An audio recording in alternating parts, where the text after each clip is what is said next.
A lot of money. 6 o'clock, I'd like to call the meeting to order.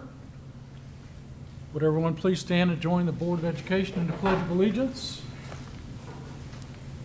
I pledge allegiance to the flag of the United States of America and to the republic for which it stands, one nation, under God, indivisible, with liberty and justice for all.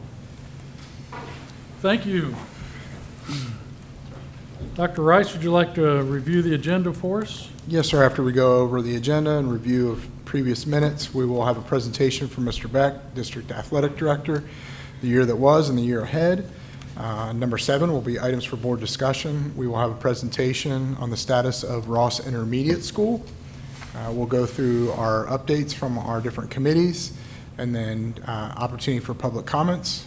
And then item number 11 is superintendent's reports and recommendation. Letter A will be personnel. That will include employment, resignations, stipends, supplementals.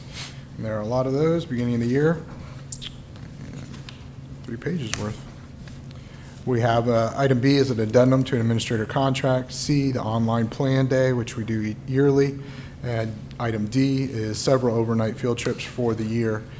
Item E is one piece of policy as read at the July board meeting. And then number 12 is Mr. Castater. Mr. Castater?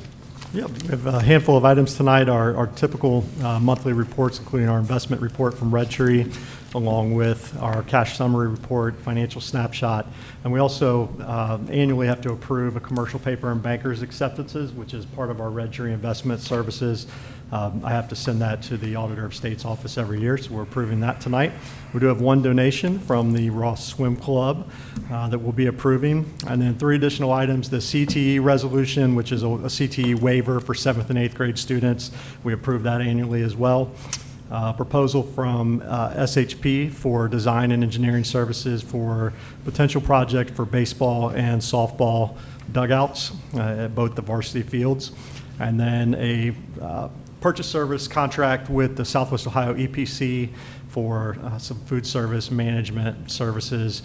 We met with them again today, and they're going to provide some back-end food service work for us this school year.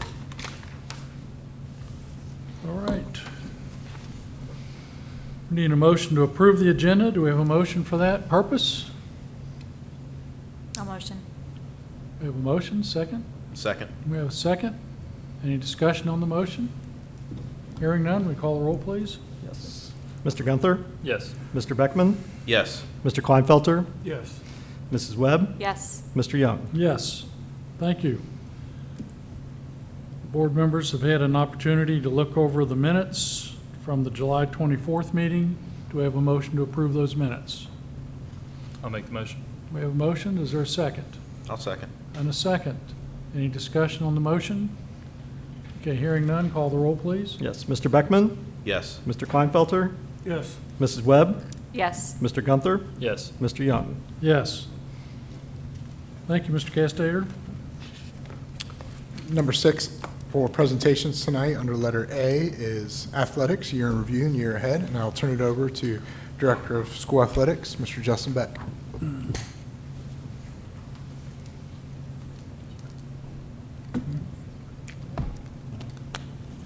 Thank you for having me this evening. I'll try to stay out of the way so everybody in the crowd can see. I want to thank everybody for the opportunity to present. Typically, this presentation comes at the end of the year, but I do like the opportunity that's here to not only recap last year, but also share with the board and those in attendance and those who watch online kind of our departmental goals. As a little bit of an outline of the presentation, we're going to recap the 24-25 season and year as a whole. And then we're going to talk the goals for the 25-26 year, and then just kind of a general discussion on the state of interscholastic athletics.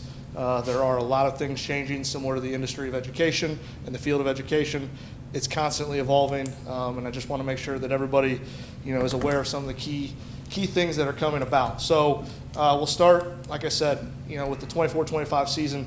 Absolutely a year to remember for the Ross Athletic Department and the Ross Local School District as a whole. The accolades are there on the board, but it's kind of in order, just numerically, not of significance, because to me every one of them is significant in their own way. But you see there 6 state championships achieved by our swim team, which the board recognized, I believe, in the April meeting. Just an incredible showing there.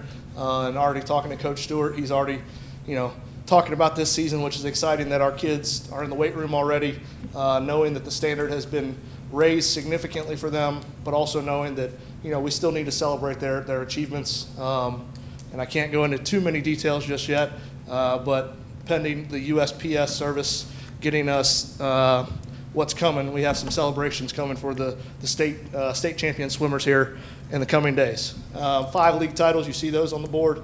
I just want to highlight a couple of those, not that any of them are more or less significant, but I do want to feature the girls tennis program because Coach Jerry Bolin, who is now Principal Jerry Bolin, retired from her tenure as the head coach of the tennis program. Really, really incredible 17 seasons, fall and spring, I believe it was, for Coach Bolin and her staff, Mr. and Mrs. Saylor. So I want to recognize her. She would not be happy that I'm doing that, but I feel like it's certainly warranted. And then you see the other league titles. On the back end there of the spring, those are all back-to-back championships. So those are repeats. And when we talk about, where we're going, that's, again, we talk about the standard. That's the standard. Our league has proven itself to be very, very competitive in just about every single sport. We finished second in the year in the All Sports Trophy behind Bellbrook, and I share this with just about everybody, and I don't want to give anybody sound bites or anything like that or bulletin board material, but us and Bellbrook have gone neck and neck in just about every single sport for our seasons in the SWBL, and it's really fun. Every matchup is fun, but knowing that oftentimes those schools, Bellbrook and Ross, are going to be playing for a league title is a great rivalry to kind of build. 3 district championships, girls soccer, baseball, softball. I believe it's the first time in school history that we've had 3 district championships in the same school year. A little bit more context on that as we jump into the new year. Obviously, divisional expansion played a big part in getting teams kind of where they belong based on school enrollment. So previously, there were only 4 divisions. Now, with there being 7, similar to that of football, we feel that schools are more appropriately placed in pods of schools that have similar enrollment size. So that being said, cross country and track have now expanded as well, which is great to see. Again, we're trying to kind of level the playing field and equal things out a little bit. Not that we're trying to shy away from competition. Our schedules show that our teams will play just about anybody, anywhere, but at the same time, it's always good to go into the tournament knowing that you have a chance to make a deep run. So great things there. And then obviously the team finishing state runner-up in swimming. Just a few more accolades. Coach Christy Luckett, SWBL Coach of the Year, back-to-back years. 5 Athletes of the Year throughout the seasons, and 34 first-team All-League recipients. I'm not going to put it on the board, but there is an asterisk next to that because there's a couple of our sports that they do All-League in a different manner or don't do All-League, so that number actually should be higher. But swimming, wrestling, and I'm going to mess this up, swimming, wrestling, and one other sport that I'm forgetting right now, track and field, don't do first-team All-League. So that number should be a lot higher. But those sports are a little bit unique in how they vote and things of that nature. So I wanted to give this kind of snapshot of numbers, and I share this with you, and I'm going to give more context on the numbers. I think it's important to keep an eye on our participation numbers. If you follow the National Federation of High School Sports, you probably just saw that athletic participation is actually gone up for the first time in a long time, which is great to see. We're seeing more and more student athletes, though, choosing club sports over interscholastic athletics. There's a variety of factors for that, but I share our numbers because I think it's great to see our numbers are on an upward trend. A little bit of context there, just for everybody. When you look at the total number, that's the number that I'm really paying attention to because there's so many different blips on the radar that may be outliers. But I'm going to reference 2023 a lot because that was when our participation fee skyrocketed due to the financial constraints. So when all of that happened, we were very aware of the difficulty of bouncing back from those participation fees. And I want to just say thanks to the board, past and present, for recognizing, how important student athletics are for our kids, or interscholastic athletics are for our kids, making that fee affordable for families, because you're going to see, in particular in the spring, there was a big drop-off and now a big, kind of growth. So moving on to the middle school numbers, again, we're going up in the right direction. And I want to just not feature in one sport, but I'm going to have to because it's the only middle school spring sport. To see our track team go from 48 to 70 is incredibly encouraging and a testament to what Coach Ratliff has done with the 7 to 12 program, fully adopting that model.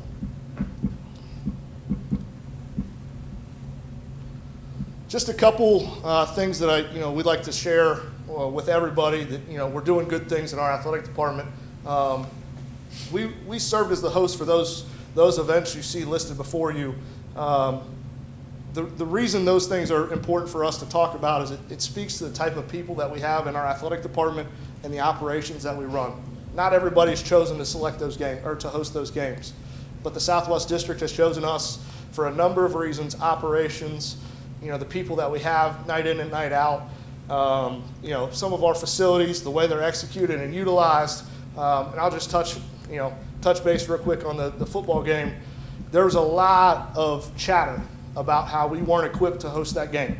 It was arguably the biggest game in the city, local rivals, and there was a lot of discussion about how we couldn't handle it. And everything after that event was how incredibly well run it was, how accommodating our people were, how smooth everything went that night. And again, it's the people that you have in our department, in our district, that make things possible like that. And those things are nice to feature our department, but they're also great revenue opportunities, especially when you're taking revenue from communities outside of our own, coming to our town, coming to our facilities, supporting our concession stand, our businesses, just really neat opportunities for our department to kind of showcase itself. And then probably the highlight of every year for me, the last 2 years, has been our True Strength Night. If you're not familiar with that, I would definitely encourage you to come out to that. That is the night where we celebrate all of our students, in particular our students with disabilities. It's a great community event. I'm a former intervention specialist, so it's definitely near and dear to my heart. But I want everybody to know, put it on your calendars, January 16th, 2026. Should be a great night, local matchup with Edgewood. Each year we get a little bit bigger and better at that operation. I do want to also commend the students who got this True Strength thing, air quote, going.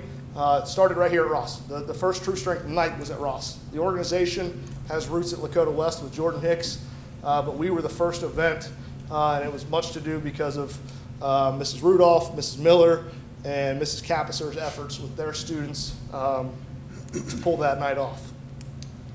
So a couple weeks ago, towards the end of July, we had a coaches retreat. Coaches meeting is probably a better way to say it. I think that the keys that I would just share with you is, although we had an incredible year, I think it's also important to keep an eye on, not becoming stagnant. All right. And when I say that, it's really easy to look at the outcomes and say, man, we're there, we've arrived. We're all competitive and we're always trying to chip away at the next thing. So my challenges to our coaching staffs as a whole were to utilize in-season strength training. We have a great partnership with Kari Curry and Isaiah, and they've done an amazing job with our student athletes. But there's more and more research showing that lifting during the season is equally, if not more important than the preseason training. And it's kind of a mindset shift. You're going to see here in just a second, everything tends to trickle down from the collegiate model, but challenging our teams, challenging our coaches to find ways to grow our kids in the weight room, not only in the off season, but in season as well. And then the last challenge to them directly was, each program is in a different place, and I think it's important that they develop leaders for their programs. When we talk about our enrollment, shrinking or declining, it's also, we have to be willing to recognize that younger student athletes are going to be on the varsity field earlier, more likely. So getting our kids to develop at a younger age, starting as early as possible within their programs, is critical. not only for performance, but also just as we talk about growing the whole child and doing that in an effective manner. These are the goals that are more specific to myself, and hopefully achieving these. Athletics is different than it's ever, more media driven than it's ever been. So finding ways to tell our story, and I know that our website has done a nice job of sprucing things up, and we're going to, maximize that, but also using other access points as well, Instagram, newsletters, those type of things, trying to figure out how to really tell the story and the successes.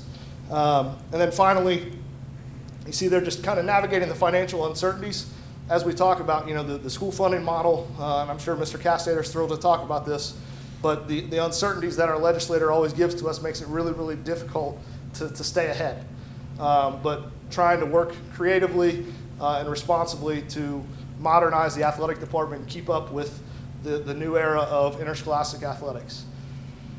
This last slide here is more, as I said at the beginning, this is more informative and more just kind of general. I'm happy to take questions on each one, but I'll just kind of touch base. So these are the three things that I think are probably most unique to where we are right now. The first one is the one that I think is most concerning, and it's most concerning because of the uncertainty of it, and that's NIL.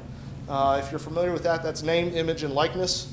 And that is basically student athletes being able to monetize their name, image, and likeness.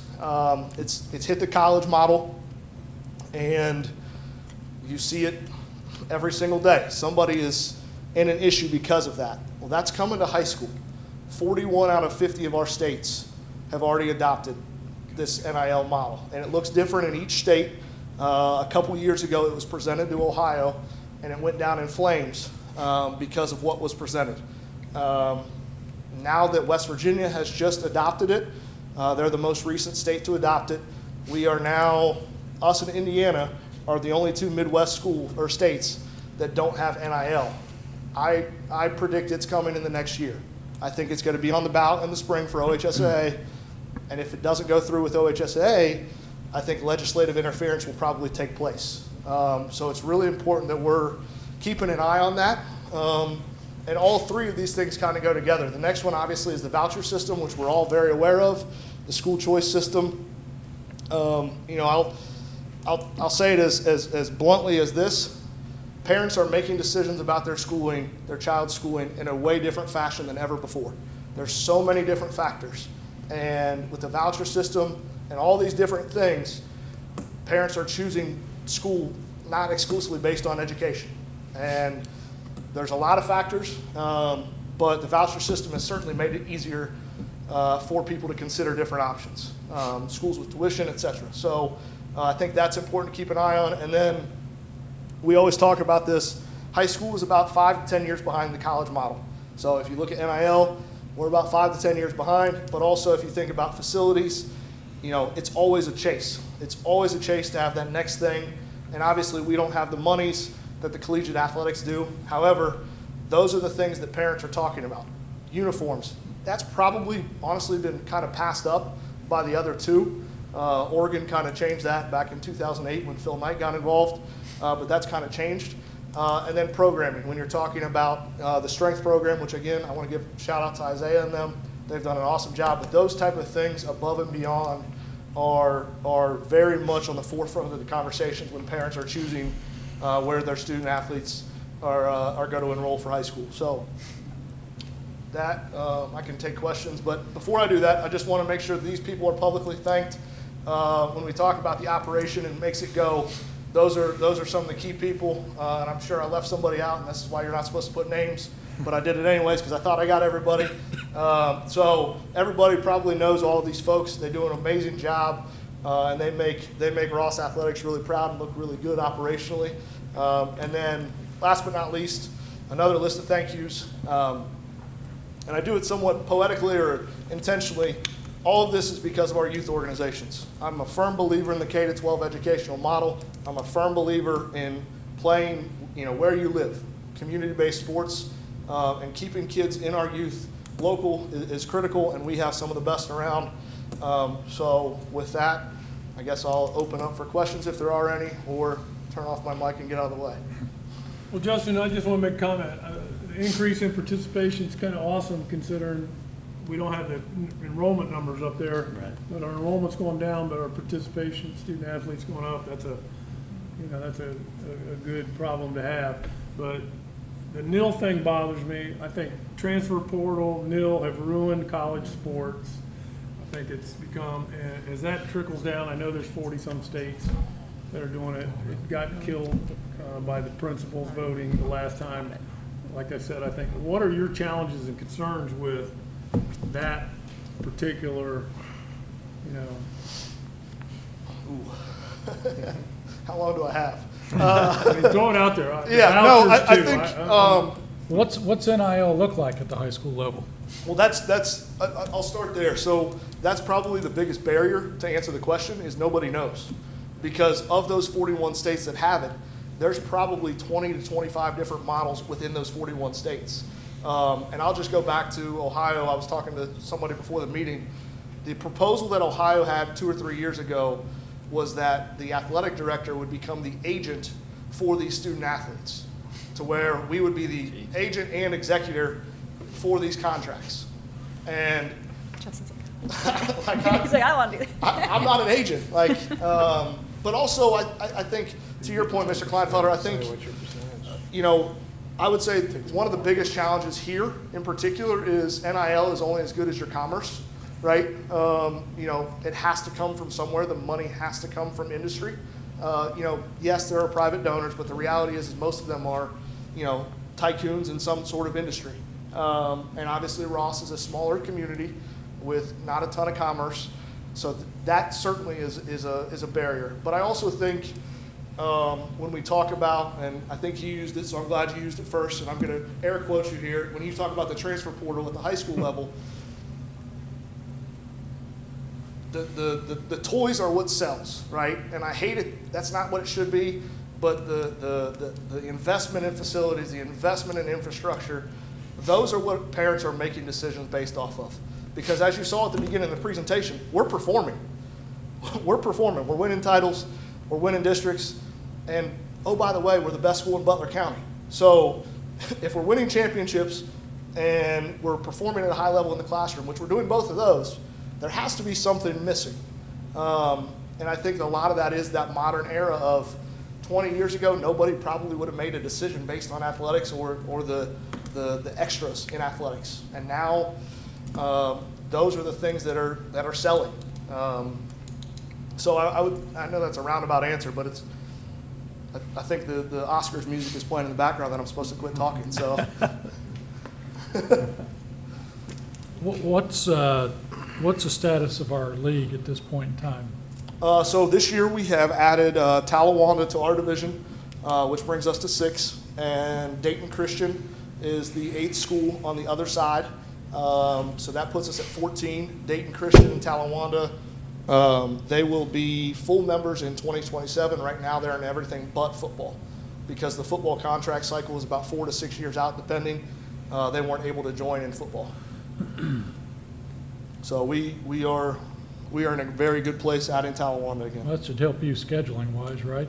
Yeah, absolutely. Absolutely. And fortunately, we played Talawanda and everything anyways. But So, yeah, yeah, now we get it for 2 contests. okay. So what is the current fee in athletics right now? Just to, $300 for the first 2 sports, and then the third sport for the individual is free. So we were at $825, I believe. so with if no you play cap. just one sport, it's 300, Yes, sir. and you add a second, it doesn't cost anything more? The second is another $300. Oh, and then another three. And then Three- the third sport. Oh, you said 300 for the first 2, you meant each sport? Yes. Yeah. Yep. Yep. Is that pretty much in line where other people are or not? I'm just curious. It's probably a shade higher than the rest of the industry or the rest of the market right now. I think most people are probably living between 150 and 2, but we're not like crazy high. I mean, we're closer for sure. And what was it a few years ago? During the levy was $825. Oh, That's the actual cost it was the actual cost. Yeah, without any board money going towards yeah. athletics Okay, at all. okay. for coaches, umpires, referees, all that, transportation. Just curious. So are we on a uniform replacement cycle now? Unofficially, yes. Yes, we are. But it looks different, again, when you're talking about kind of the modernized era. Teams are working in alternate uniforms and things of that nature, but those are coming from fundraising dollars, not from departmental dollars. So the home and aways, if you will, are consistently on a cycle at this point. And then the alternates are based on individual teams' efforts to fundraise. So basically every 5 years, they're guaranteed Yeah, oh a yeah. new uniform, Yeah, more or less? well, there's an asterisk to that too. Football uniforms have been a little bit longer. We just got new football unis this year. Those were at 8 years. But generally speaking, yes, five is a very safe number. Yeah. And the last question I have is, I notice in the gym, you still have the Harold Meyer sportsmanship thing up there. That isn't in existence anymore, is it? It is not, Can we but- take that off the wall? We can. I mean, I know there were a lot of It's people. like, there hasn't been anything added to it in like Yeah. 8 or 9 years. Yeah, there were a lot of people proud of that, I know, so I'm Well, happy to, I happy realize to take that, it but down. it's, I don't know, give it some thought, Yeah, whatever you think. I just was like, well, it doesn't even exist anymore. Yeah, we took a lot of pride in the fact that we had, we won that every year. That was, does the league do any kind of sportsmanship program at all? no, and admittedly, I can't think of a league that has like a departmental-wide recognition. Some leagues do have a sportsmanship award, which basically is, at the all-league recognition. They'll give it to a student athlete from each school on each team. Our league hasn't had that. I'm But just I curious. can't think of one that has it departmentally. Okay. That's all I have.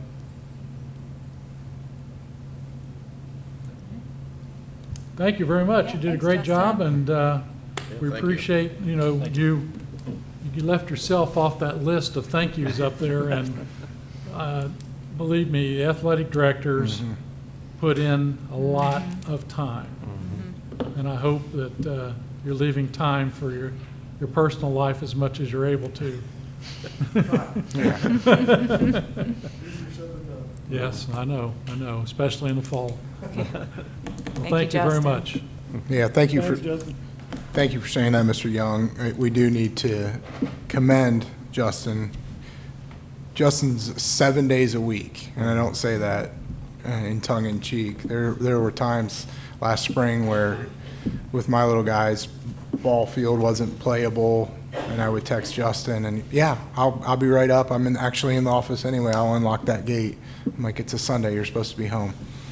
But do appreciate all the efforts of that department. If you give me 1 second here, item 7 for board discussion will be a presentation and discussion on the status of Ross Intermediate School. I'm just going to plug my computer in.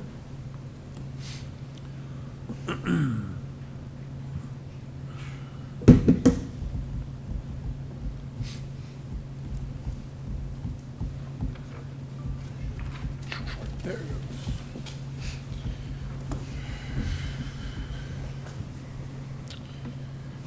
All right, so we will open the conversation about the restructuring of our facilities specific to Ross Intermediate School. Over the last week plus now, I've had conversations with the staff at RIS as I wanted them to hear kind of our plan moving forward prior to me releasing that information in a newsletter. We sent a newsletter out through our new Parent Square app. 4,300 people saw it, by the way. That announced that we would be talking about it tonight at the board meeting. This morning I met with Ross Middle School, and I'll follow up with the 2 elementaries tomorrow to make sure that each building that would be affected by this potential move has an opportunity to ask any questions of me. So as we move into this presentation, the why, and I'm just going to kind of bounce around because they're all interconnected.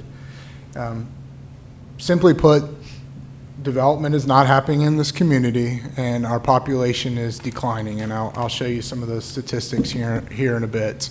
I'm very concerned about where we are with our class sizes, On average, you're looking at about 220 in the high school, but down in the 150s and 160s now for 3 or 4 consecutive years in the elementaries. So that is a huge concern. When I say development isn't happening, and I've been open and honest with the staffs that we've spoken to so far, we're probably not having this conversation if there's bulldozers at Burns Farm at this time. If we had some development that was going on right now where we could project an influx of students, we might not be having this conversation, but the truth of the matter is we just don't. And I've had, me personally, conversations with the local developers, asking questions about where we were or where we are with development. Is anything coming? And in honesty, even if we were to hear of an announcement of development, we're 8-10 years away from seeing that influx of students, even if that were to happen tomorrow. So we're just not seeing that. The neighborhoods we have are either not conducive to new families in terms of pricing, or they're aging out. The Black Road subdivisions are aging out. Our kids have graduated and the families either own the homes or interest rates are the way they are, so they're not going anywhere. So we're just aging out a little bit there. And probably one of our biggest concerns is the unknown with state funding. And we followed this all over the last year with the governor's biennial budget. There were times this summer where Steve and I were talking 3 or 4 times a day on the developments, where one minute it looked like the guarantee was going to go away. And the guarantee, for those of you who don't know, the idea is that it's supposed to keep funding level based on fluctuations of your attendance. Those of us who have been in for a while, we used to have count week, where we used to joke you don't suspend kids on count week because you needed the butts in the seats to get the most funding. Well, we got away from that. So the idea of the guarantee is that it puts you into tiers and it keeps your funding. Well, that is very beneficial to us right now. So there are rumors that that was going to go away. There's rumors that the 20 mil floor was going to go away, or they were going to do something with it. I'll be honest with you, there's a committee right now that's working through Columbus. I think something is going to come out of that as it relates to property tax, reevaluations, funding of local entities, school districts, police, fire, all of those things. So I'm very, very worried about that. And we say all of that to get to a point of, when we look at our, what I would consider to be a relatively tight budget in the district, the costs that we're incurring with keeping RIS open, with unknown funding, with declining enrollment, and with development not on the horizon, I feel like it is my recommendation that the cost is too great right now to staff and maintain that building. There is a cost to maintenance. So that's the reasons behind why we're having this conversation, and I will pause there to see if there are any questions about any of those points.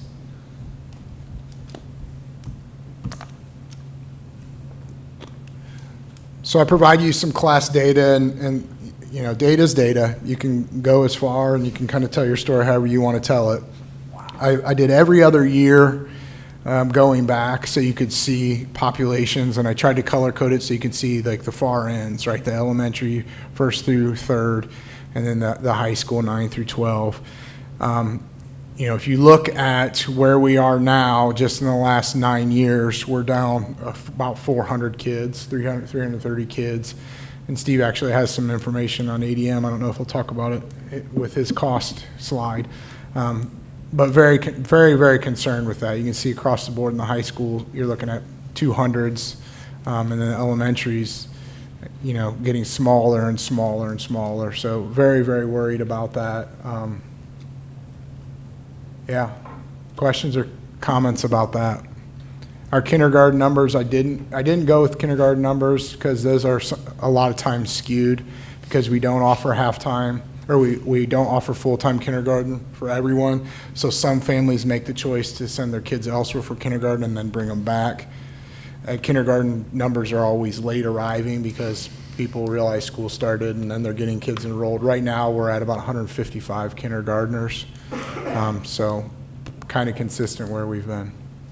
Any questions about any of those numbers? With respect to the voucher system, do we know how that is hurting our numbers? And is it just the lower grades? Is it up the upper grades, or is it just kind of across the board? What we found with our vouchers is we are not losing an exorbitant amount of students to the vouchers, but those students that have already been going there are now collecting on that voucher. So I think we did some data on that, and it was like 7 kids over the last 5 years were new, parochial, new charter, whatever you want to call it. But what we saw was, actually this is on our report card, you can see last year's, those who collected on the voucher went up 222%. So that's the difference. It's not necessarily that bodies are leaving, it's just that those who have already left are now collecting that free money. So, and we did some rough math, I think it was like $1.6 million is what that equated to, that 222%. Now, that's not $1.6 million that would go directly towards us. That's $1.6 million that was due to public education in the state of Ohio that didn't go there because of that. I do think and home education is tricky to kind of follow, to understand exactly where those numbers are. I do think we've had a rise in those, but I think that's more the political climate of giving parents more the power and choice with their education. So I think we have a little bit of a rise there. So part of a document I had seen last year was a student enrollment study. I'm trying to remember the year on it, Greg. I think maybe you'd given it to me, or there's an email floating around or something. I don't know if I'm sure you've seen it, but it might be worth to see where our student enrollment's going to be. You know, the efforts you made to go talk to building people, that's fantastic. There's census data and things like that would be beneficial. It might be new enough that this has already been projected. It just might be extra data to Right. support. Yeah, we talk about those all the time. Yep. Yep. So I'll go ahead and turn it over to Steve on this part. Yeah, so this is just some real general high-level look at some potential cost savings. So obviously the 2 primary components would be staffing and operations. We've started that process a little bit within the transition, as we had some positions come open late at the middle school, as an example, like a counselor that decided to retire. We did not fill that, so we've been able to realize some of those savings this year in FY26, and then the rest would carry on beginning next year. So our initial estimates, just based on looking at personnel that may or may not be needed as we move forward, we're looking at approximate savings of $400,000 in salary and $200,000 in benefits. And that's obviously an annual savings that would carry forward just for positions that would be eliminated in attrition or may not be necessary as we send students back to other buildings. We know there will also be operational savings if we're not running as much water, utilities, other services. We will track those through next year and do a cost comparison to this year to see what we're actually saving in terms of operational costs. And to Bill's point, just a couple numbers. When we look at our ADM, which is what the number that they use to give us our base cost funding in the state of Ohio, I went back and looked today. In 2016, so almost 10 years ago, we were at 2,767 students that we were funded for in our base cost ADM. This last year's amount, FY25, and I'm assuming it'll go down again when they publish FY26, we were at 2,239. So that's a loss of 528 funded students over a 10-year period of time. And that's not just students that have left the school. That includes students who are taking advantage of different educational models, like choosing to go to vocational programs, or the number of students that are doing college credit plus classes and may not even be stepping foot on our campus. They might be going full-time CCP on a college campus. So those things all compute. But again, the loss of over 528 funded students in a 10-year period of time. And Bill also made a good point about the guarantee, and we've talked about that. I think we talked about that at the last meeting. We are heavy on the guarantee. So we're getting this year $1.9 million in guarantee funding, and basically what that means is that they're giving us that money as a supplement because our enrollment doesn't justify the amount of state funding that we actually need to operate the district. So that number is 1.9 million this year. Next year, it jumps to 3.9 million. So if they pull the guarantee, which is what they threatened at the beginning of the state budget process, I had a district-wide email typed up, ready to go, because that will be a crisis situation if they would pull the guarantee. Talking almost $4 million of state funding that would go away. So that's something that we'll keep a close eye on over the next couple of years. And you know, we've got a 2-year budget, so we've got a little bit of time. They've made a commitment to fund that for this year and next year for FY26 and 27. But as we go into 28, that'll be something that we really, really need to keep a close eye on. Thank you, Steve. Let's talk about teaching and learning a little bit. We have an advantage in this district that we have had this model previously, right? So when we're talking about the 4th grade and 5th grade that are at RIS, 4th grade will move back to the elementaries. Principals are aware of this conversation, so they've already started long-term planning. 5th grade will move back to RMS, same thing. Those principals are aware of this, and they've started to strategically plan. This pools our resources. Whenever you limit a transition, whenever you have one less building, it does pool your resources, so there's more people under one roof, so there's more experts under one roof. I do want to say this for those who are in attendance and also those who are watching at home. We do not anticipate a RIF process with our certified teaching staff or our paraprofessionals that are working with students. Those students still need to be served, right? If a student receives title services, they're still going to need title services wherever they are.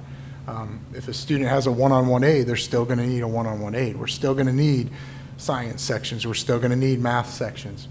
I'll say this, we will do like we always have, and anytime someone leaves, we will look at class numbers, course numbers, section numbers to see do we need to fill it. So we'll continue that process, but this initial move, I do not anticipate us opening up the RIF process for those. So I think that's important to say. Any questions about this? Well, I think one additional thing to think about is that our community over the last several years has said, well, they're not going to pass a levy. That's not going to happen.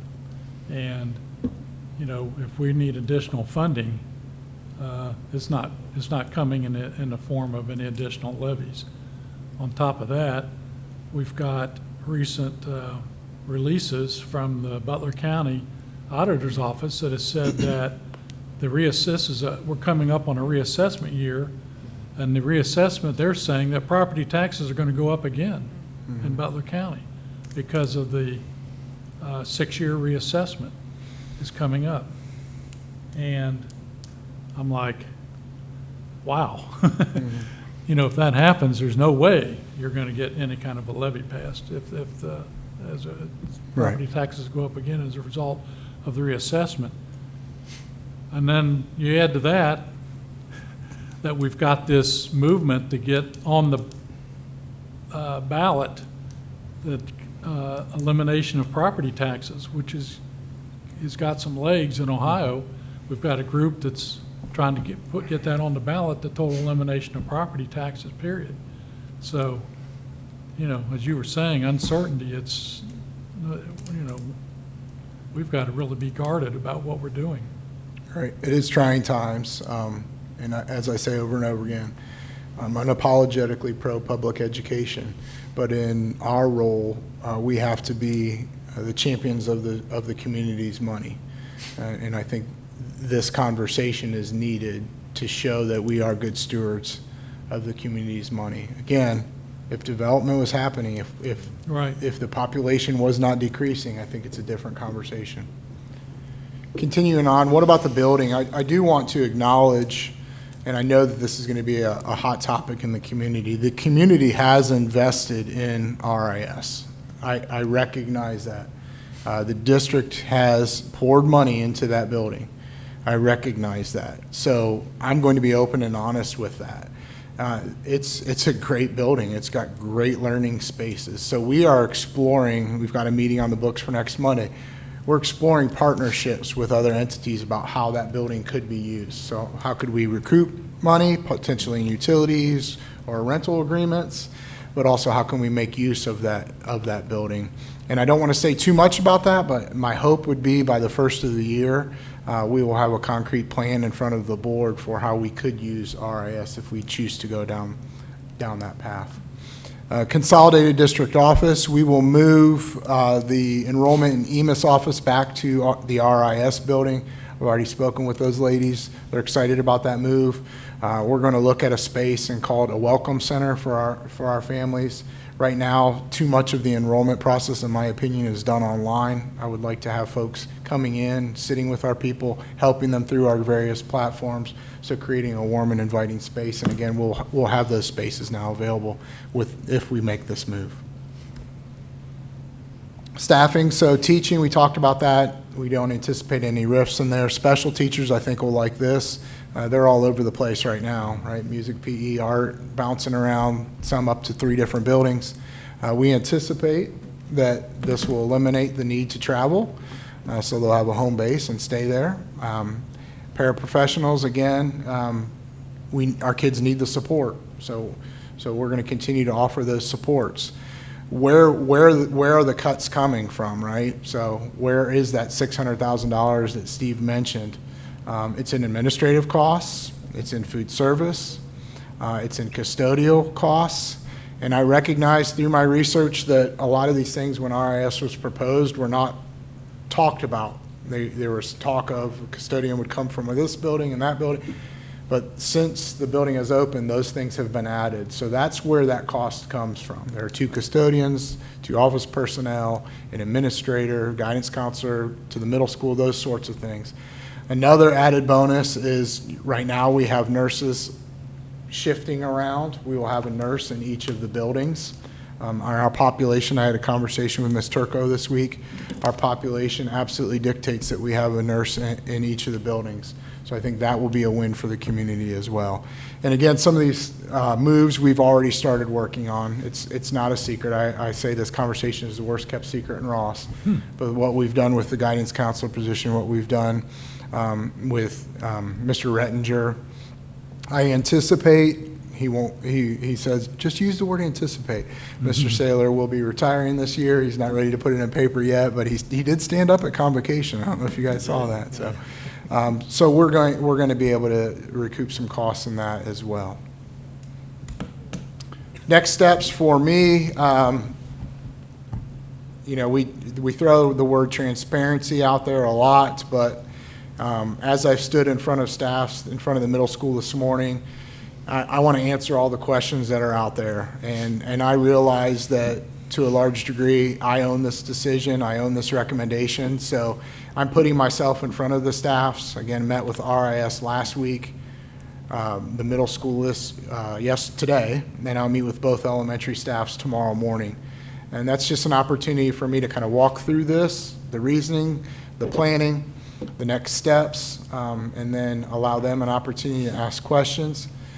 Over the beginning parts of September, I plan to hold 2 community town halls where I'll make myself available on 2 different evenings to answer any questions that community members may have or listen to any concerns they may have with this potential move.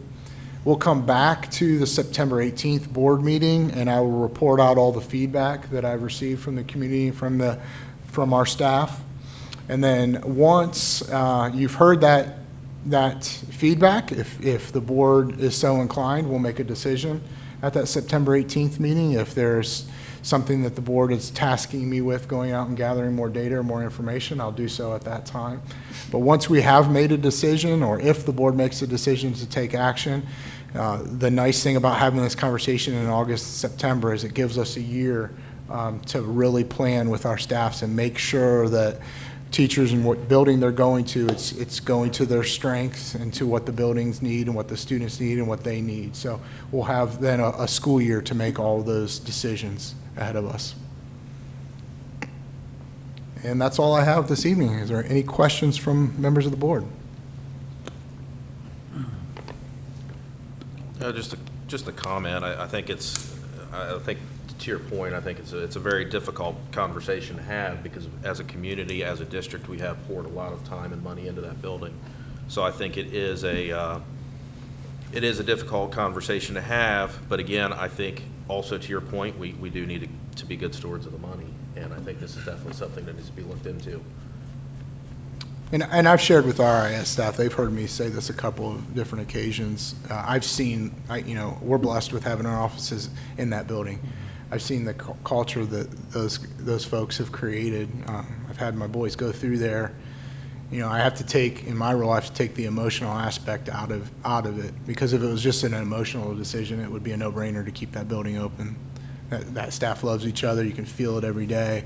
I love the Fridays with music in the halls. It's all those things. But in our role, we have to look at all the different variables, and I think this course of action moving forward is best for the district.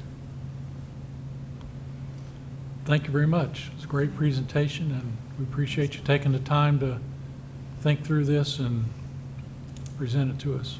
Yeah. All right, let's move on. Do we have a legislative report this evening?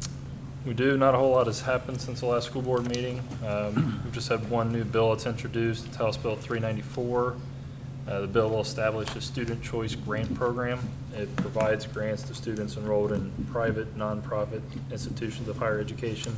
It just got introduced, so it'll be it'll be a while before that comes out, but they'll be asking for about $95 million to fund the program for fiscal year 27. But other than that, no action's been taken. Any other Okay. bills? Butler Tech report, Mr. Kleinfelder? Yeah, Butler Tech, they held their regular meeting on Tuesday, the 19th. Probably the biggest highlight was the celebration of 5 teachers retiring and 3 administrators representing over 140 years of service to Butler Tech, or what used to be called DRL. Included in that was John Graff, the superintendent, who served there for the past 10 years. Did a great job. He'll really be missed. And in his honor, they named the conference room there the John Graff Innovation Center. Good news for us and good news for the county is that Butler Tech is going to open up some space at the DRL, or I should say Fairfield campus. I can't keep saying D. Russell Lee. Fairfield campus. Some space that's going to be vacated because of moving a couple of programs to the AmHub, the Voratech space. They're going to add a teacher academy. Hopefully it'll help with the ongoing teacher crisis. We know that we don't have a lot of people going into education. And the other one that they're going to bring back is they're going to bring back some form of commercial electricity or residential electricity. They're going to work with the IBEW, the International Brotherhood of Electrical Workers, and Duke Energy to get that going, because that's a crisis area where we need a lot of help in. If you've ever tried to hire an electrician in the last couple of years, it's they want a lot of money to come out to tell you you need a whole new circuit panel or whatever, and then they're going to charge you a whole lot of money for that. But that's a positive for that. Other than that, pretty much a regular board meeting with the normal approvals of everything. So Is that new welding lab up and running this year? I think they did add, I think that is up and running. Yeah, they were going to open Yeah. up a second welding Yeah. lab, right? That's good.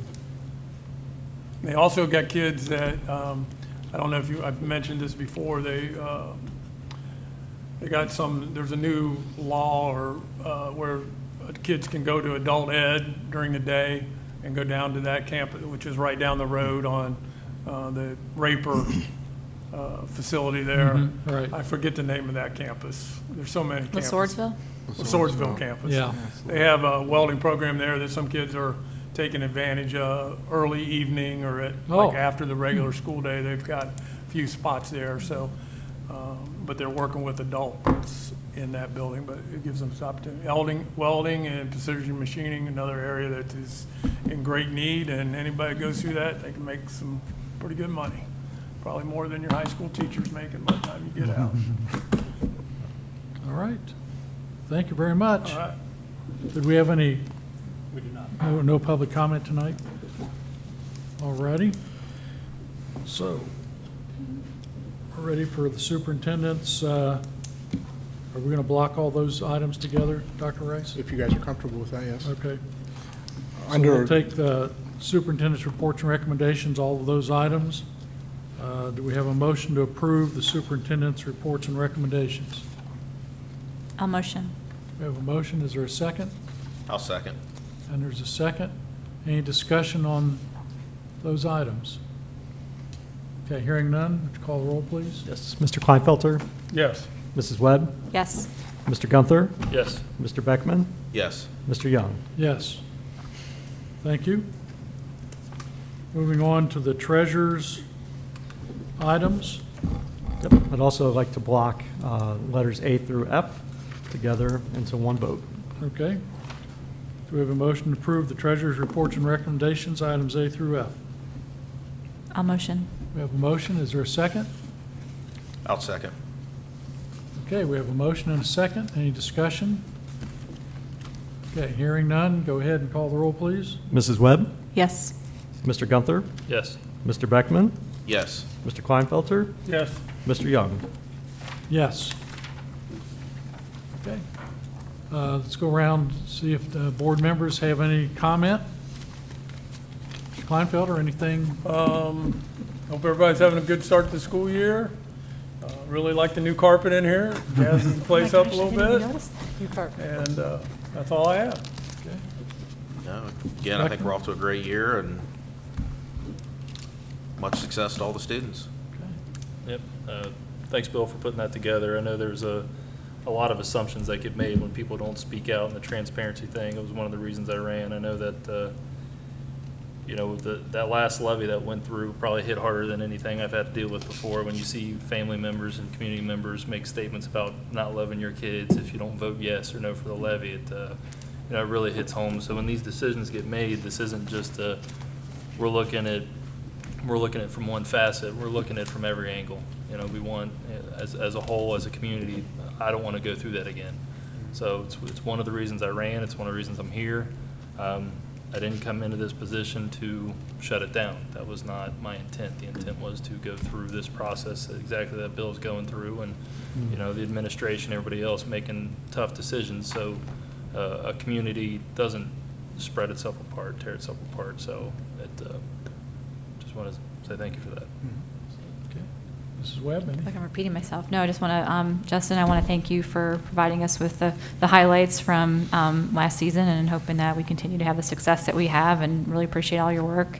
And Bill, thank you for just, I know we throw that word transparency around, but just really being open and honest, being willing to listen to people and having community input, questions in here, meeting with the teachers. I think that helps soften the blow a little bit about, the closure. So thank you for that. And I hope everybody's off to a great start of the school year. Okay. That's it. Yeah. And thank you to our entire staff for all the work that's gone on to getting ready for the new school year, from floors being cleaned and waxed to our great teachers who I'm sure were thrilled to get back to work. Oh, but no, seriously, It's a little bit I've later than talked. most districts, I've so. got some nephews and nieces that are just so excited about being back at school, and it's great. It's great to see things crank up again for another year, and it takes a lot of work to make things go smoothly. So thank you very much to everyone involved. Appreciate that. All right, do we have a motion to adjourn? I'll make the motion. Is there a second? Okay, any discussion? Nope, call the roll. Mr. Gunther, Yes. Mr. Beckman, Yes. Mr. Kleinfelter, Yes. Mrs. Webb, Yes. Mr. Young. Yes. Thank you, everyone.